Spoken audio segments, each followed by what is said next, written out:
much do you know about attachment theory? You may know very little or a lot. In this video, I'm going to cover the history of attachment theory, how it's measured, and why it's important if you want to find love or improve your relationship.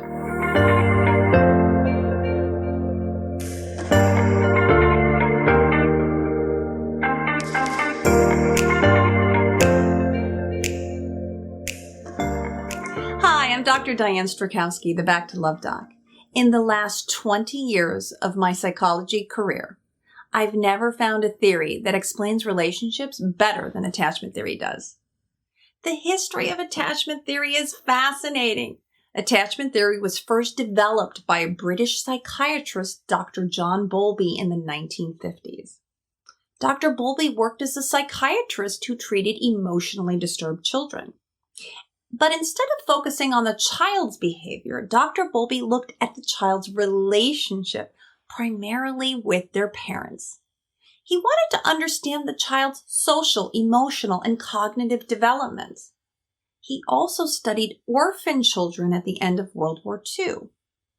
Dr. Bowlby wanted to understand how this intense experience, not having parents, would affect a person later in their adult romantic relationships.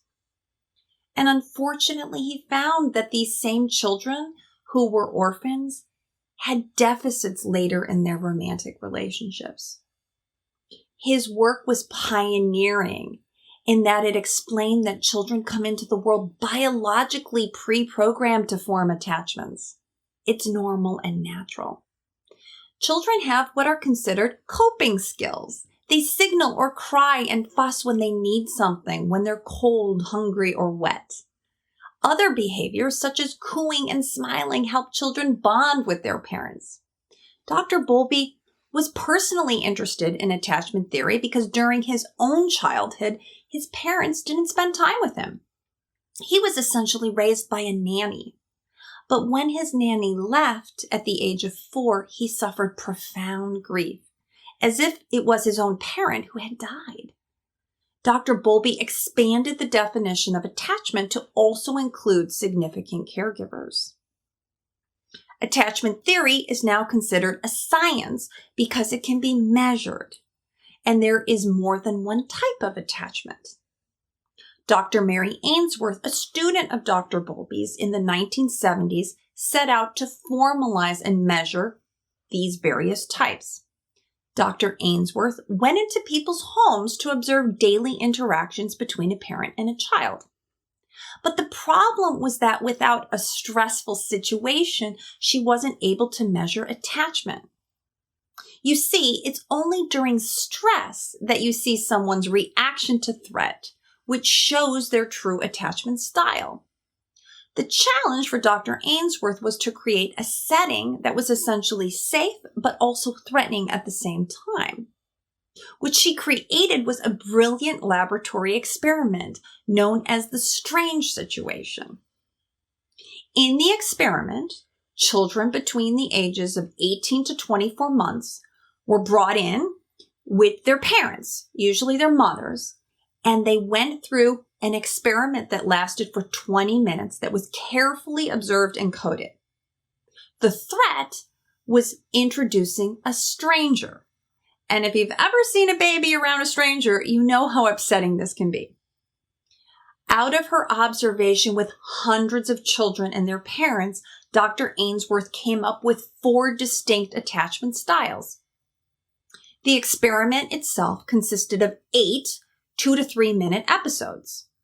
First, the baby and the mother are observed alone. Then the stranger comes in and we see how the child responds. Then the mother is called out of the room and the child is left with the stranger.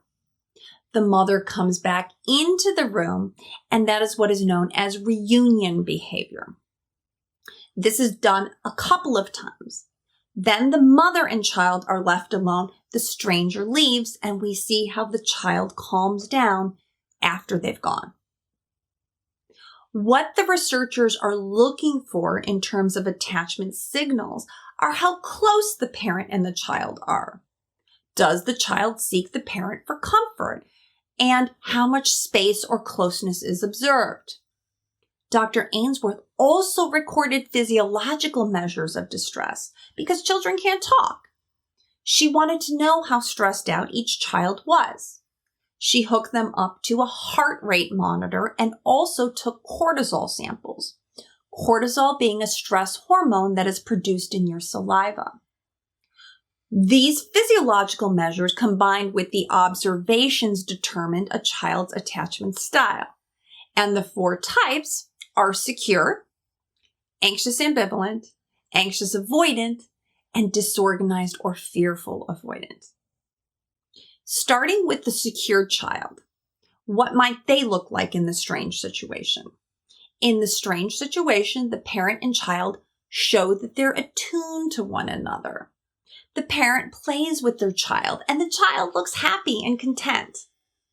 When the stranger comes into the room, sure, the child is a little bit worried, but the parent is able to successfully reassure the child that everything's okay.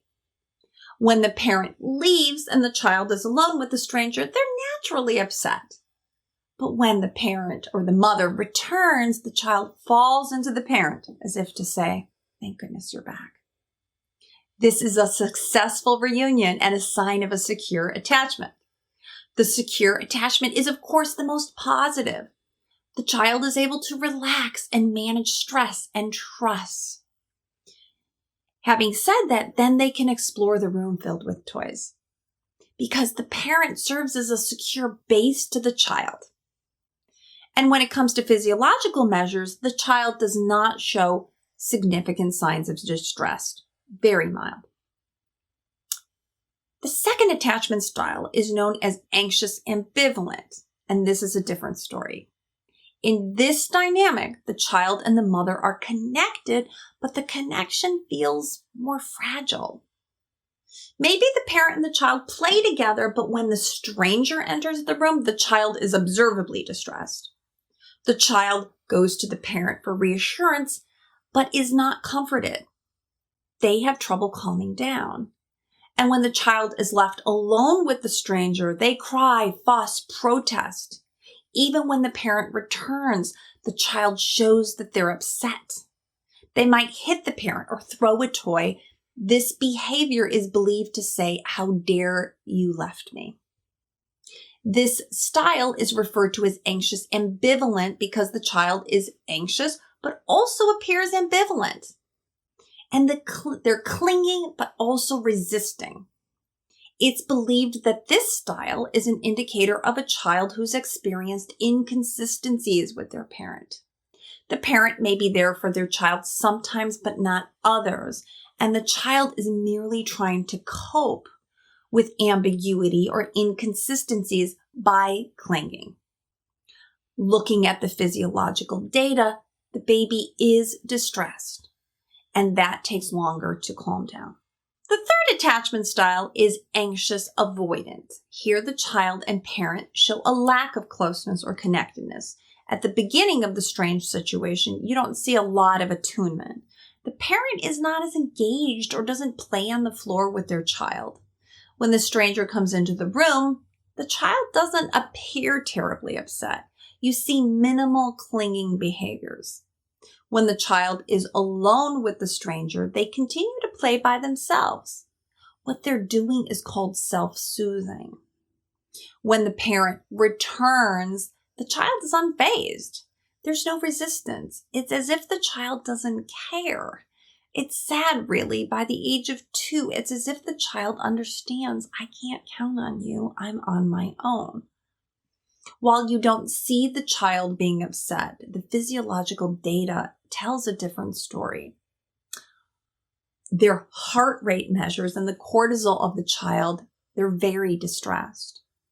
This attachment style is called avoidant because the child is anxious, but also avoids comfort and or confrontation with their parent.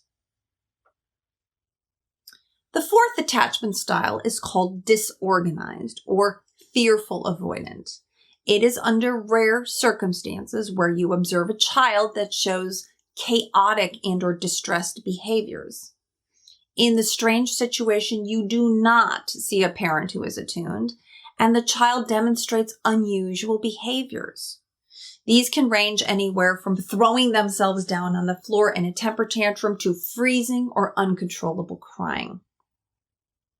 What's beneath this behavior is a relationship with the parent where the child is experiencing some kind of abuse, either physical or emotional.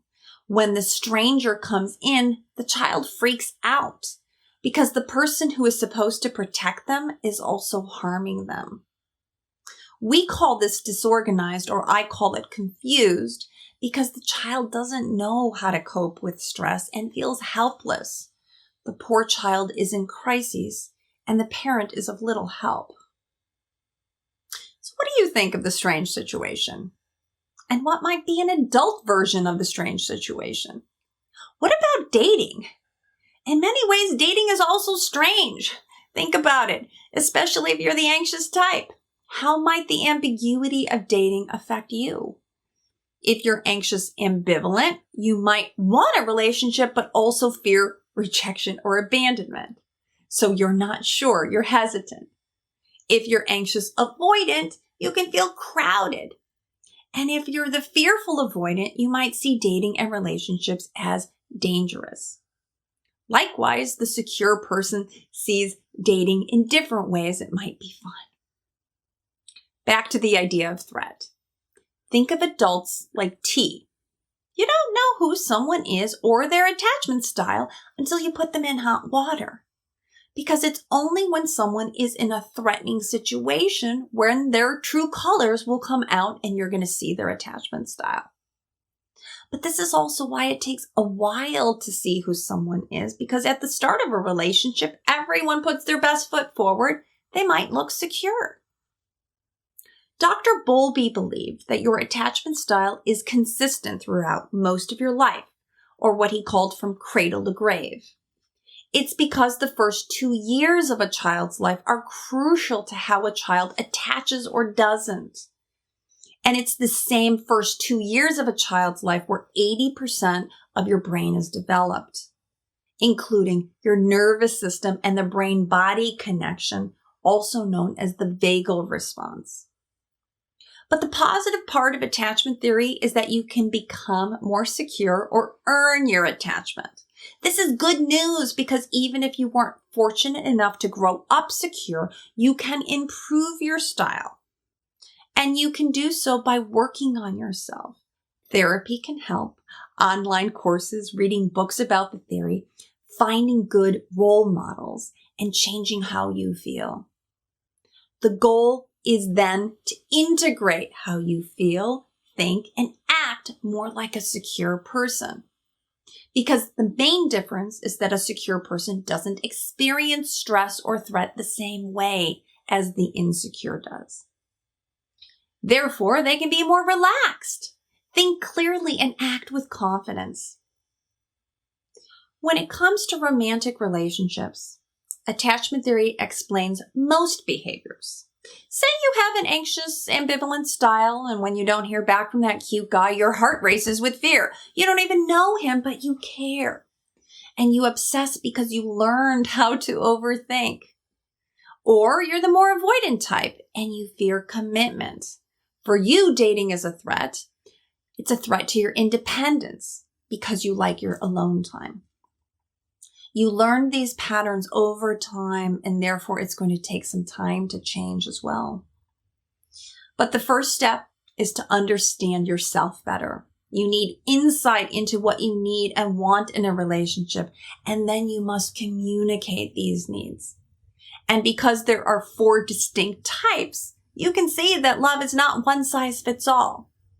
The point is not to blame your parents because honestly, they got their attachment style from your grandparents. But you don't have to be perfect to find a relationship. You just have to be secure enough. If this video has piqued your interest, head over to my website, backtolove.com. I have a free love style quiz and a partner quiz to help you find out your attachment style today. Subscribe to my channel below and don't miss a single video. I've got lots more to say about each type and what this looks like in terms of couples too. Dating and relationships are so much easier when you know your attachment style.